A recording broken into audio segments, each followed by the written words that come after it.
Don't quit before hearing this.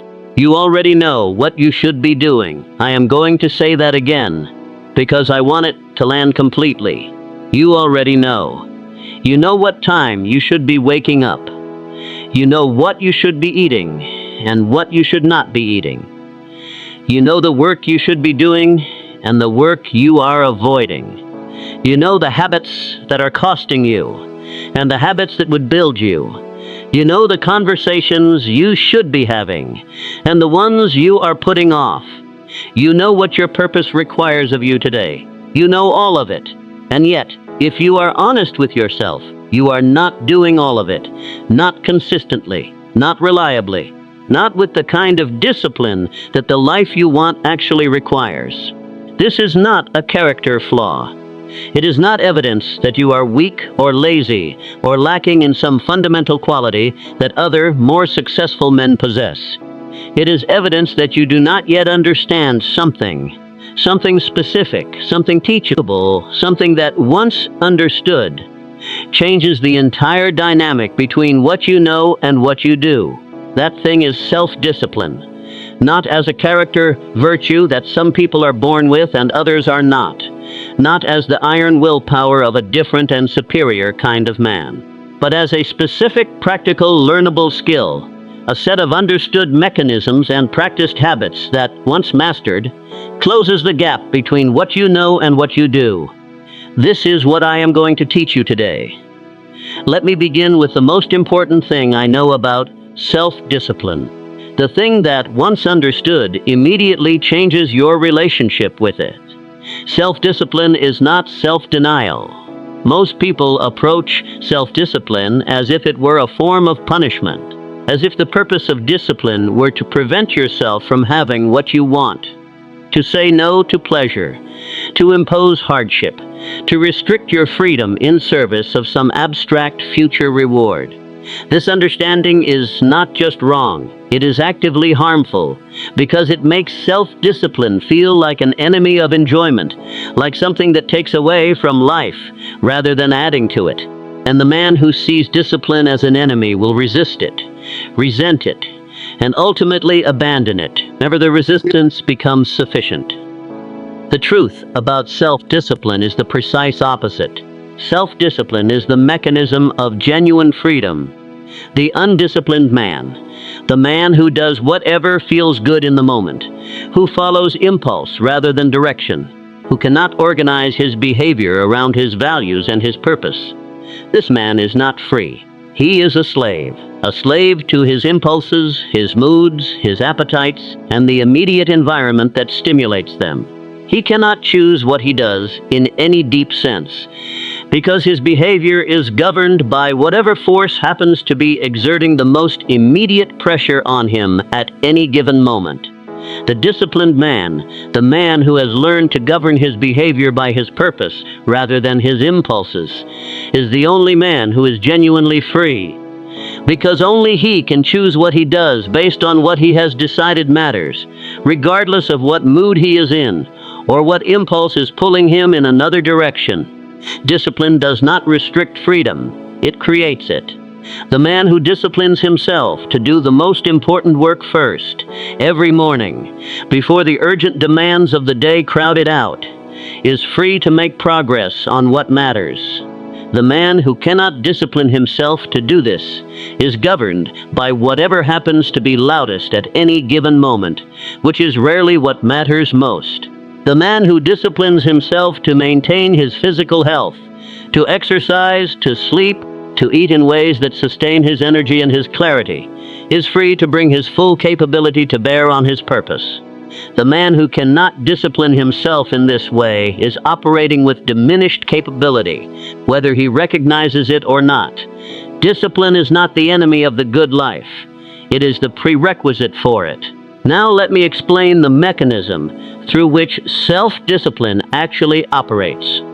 Because understanding the mechanism is what allows you to build it intelligently, rather than simply willing yourself to do things you do not want to do, which, as every man who has tried it knows, does not work for long. The first thing to understand is that self-discipline is fundamentally about the management of attention. The undisciplined man's attention is managed for him by his environment, by his impulses, by the various forces competing for his notice at any given moment. He responds to whatever is loudest.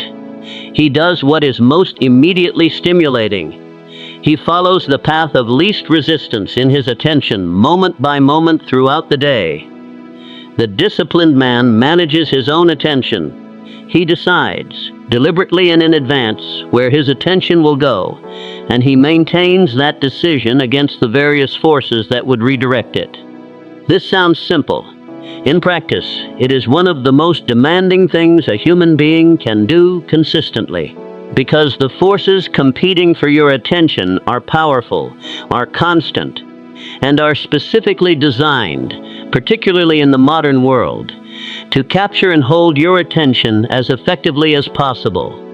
Building self-discipline means building the capacity to direct your attention deliberately and to maintain that direction against the pull of distraction. This capacity is not fixed. It is trainable, and it is trained in exactly the way any other capacity is trained, through practice. Small, daily, consistent practice of choosing where your attention goes and maintaining that choice. The second mechanism is the relationship between discipline and identity. Every time you follow through on a commitment to yourself, every time you do what you said you would do, when you said you would do it, even when you did not feel like it, you send a message to yourself about who you are. You accumulate evidence that you are the kind of person who follows through, who keeps commitments, who can be trusted, even by himself, to do what he says. This accumulation of evidence, this building of a self-concept as a person of discipline, is one of the most powerful forces in sustaining the practice of self-discipline over time. Because once you genuinely see yourself as a disciplined person, undisciplined behavior begins to feel like a violation of your identity, not just a lapse in performance, but a contradiction of who you are. The inverse is also true and equally important. Every time you fail to follow through on a commitment to yourself, every time you override your own decision in favor of an impulse, you send the opposite message. You accumulate evidence that your commitments to yourself are negotiable, that you cannot quite be trusted to do what you say.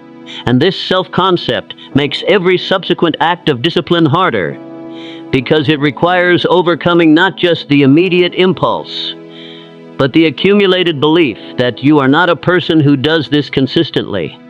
This is why starting small matters so much.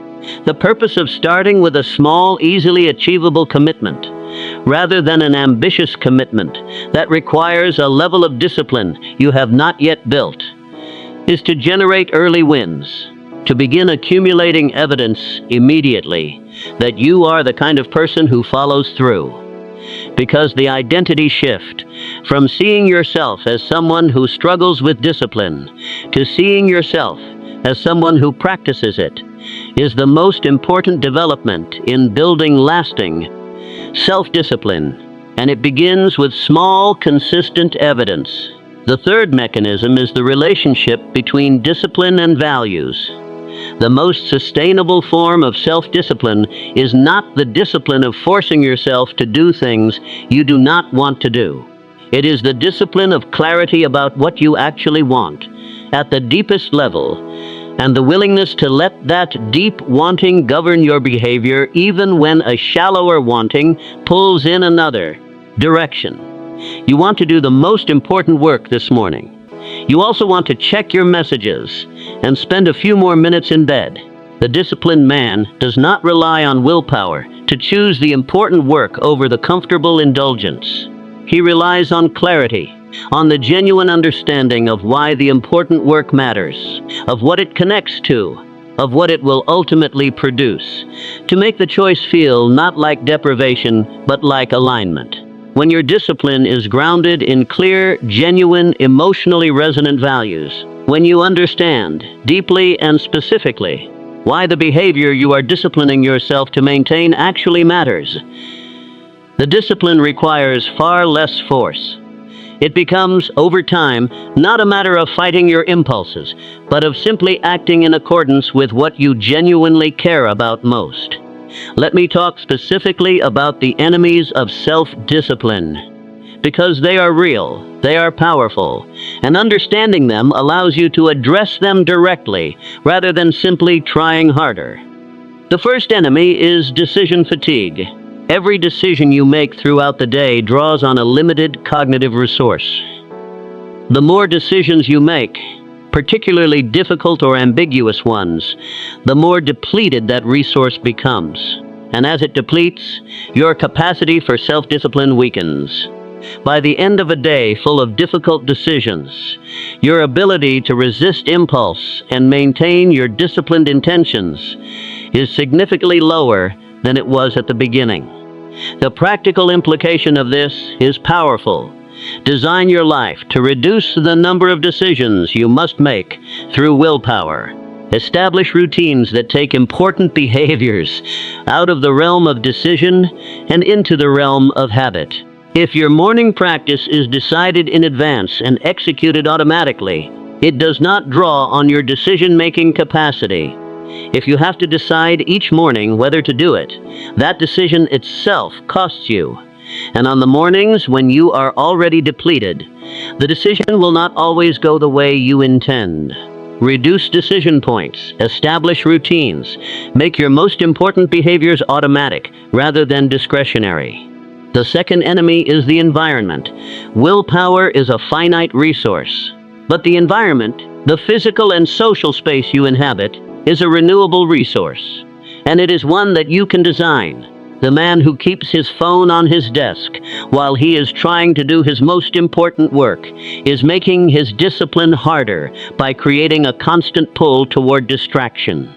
The man who puts the phone in another room has structured his environment to remove the temptation entirely, and he now does not need discipline to resist checking his messages, because the messages are not there to resist. Design your environment to support the behaviors you are trying to maintain. Remove the triggers for the behaviors you are trying to avoid. Make the right behavior the easy behavior wherever you possibly can, because this is not weakness, it is intelligence.